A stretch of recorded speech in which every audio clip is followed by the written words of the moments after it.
کبھی ہم بھی تم بھی تھے آشنا، تمہیں یاد ہو کہ نہ یاد ہو، آج سے 30 سال پہلے۔ اللہ اکبر میرے عزیزو، اب کی خطیبانہ انداز میں رد کر رہا ہوں، ایک چڑیا دروازے پر دیوار پہ آ کے بیٹھ گئی۔ میں نے کہا کیا بات ہے؟ کہنے لگے عبدالحنان لگتا ہے تیری ماں کا انتقال ہو گیا۔ میں نے کہا تجھے آج پتہ لگا، اسے تو 10 سال گزر گئے۔ حیران ہو کے کہنے لگی تبھی تو۔ میں نے کہا کیا تبھی تو؟ تجھے روٹی چاہیے، تجھے دانا چاہیے، تجھے چاول چاہیے، تجھے دودھ پانی چاہیے، تجھے ملے گا۔ یہ بیٹی سو رہی ہے، یہ بیوی سو رہی ہے، یہ بہن سو رہی ہے۔ کہنے لگے عبدالحنان ایمانداری سے بتا، صبح صبح نور پیر کا ویلا ہے، کیا یہ سونے کا وقت ہے؟ میں نے کہا بیچاری کیا کریں، رات کو 2 بجے تک موبائل دیکھتی رہی، یہی تو وقت نیند کا ہے۔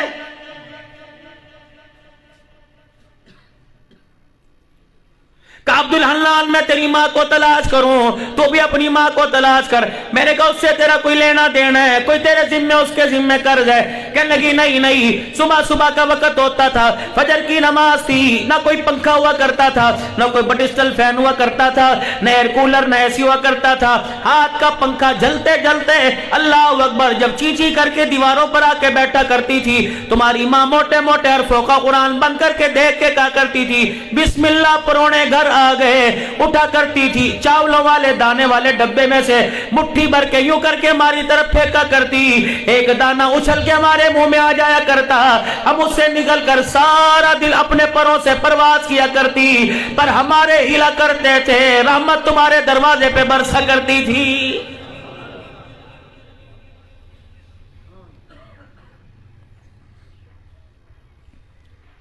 یہ تو میں نے اپنے ہوش میں خود دیکھا۔ یہ ڈیرے میرے عزیزوں بیل باندھنے کے لیے نہیں تھے، مرغے رکھنے کے لیے نہیں تھے، کتے باندھنے کے لیے نہیں تھے۔ خدا پاک کی قسم تم چودھری کہنا چھوڑ دو، تم اپنے آپ کو وڈیرا کہنا چھوڑ دو، تم اپنے آپ کو سردار کہنا چھوڑ دو، جو کتوں کی لڑائی کا پیسہ کھانے لگ جائے، خدا کی قسم اسے چودھری کہلانے کا کوئی حق نہیں۔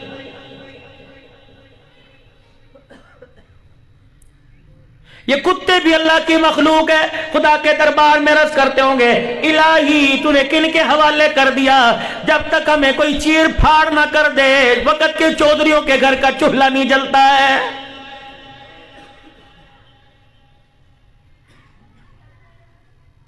کیا رسول اللہ صلی اللہ علیہ وسلم کے دور میں ایسی لڑائیاں ہوا کرتی تھی؟ کہاں سے لاؤں وہ ماں جو اپنے بچے کو گود میں لیا کرتی تھی، 2 سال دودھ پینے کی مدت میں بچہ مجاہد بلکہ جہاد کے لیے تیار ہو جاتا تھا۔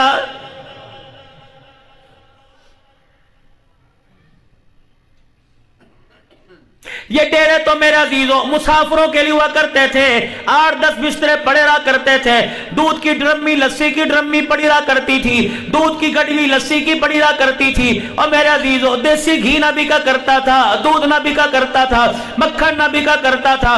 اللہ اکبر، دروازے پہ کوئی پانی مانگنے آتا، لسی مل جاتی، لسی مانگنے آتا، ماں سر پہ ہاتھ پھیر کے کہتی پتر لسی تا ختم ہو گئی، تو دودھ دا پیالہ لے جا۔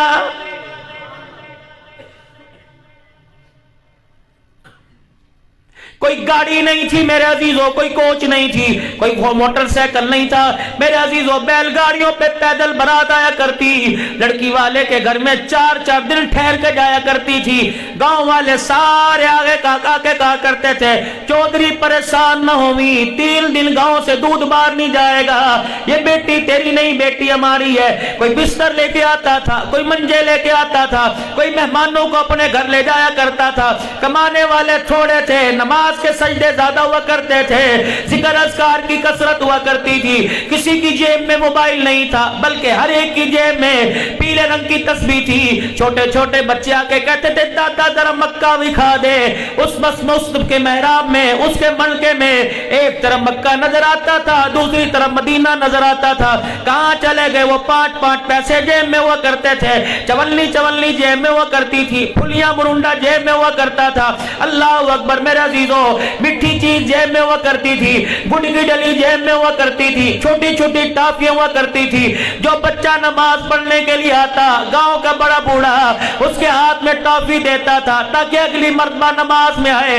اس امت پر ایسا وقت آ گیا، بڑوں نے تو آنا چھوڑ دیا، چھوٹوں کو تو مسجد میں برداشت نہیں کرتے۔ بچے کے رونے سے تیری نماز خراب ہو جائے، موبائل کی آواز سے تم عزیز مستمی بنے۔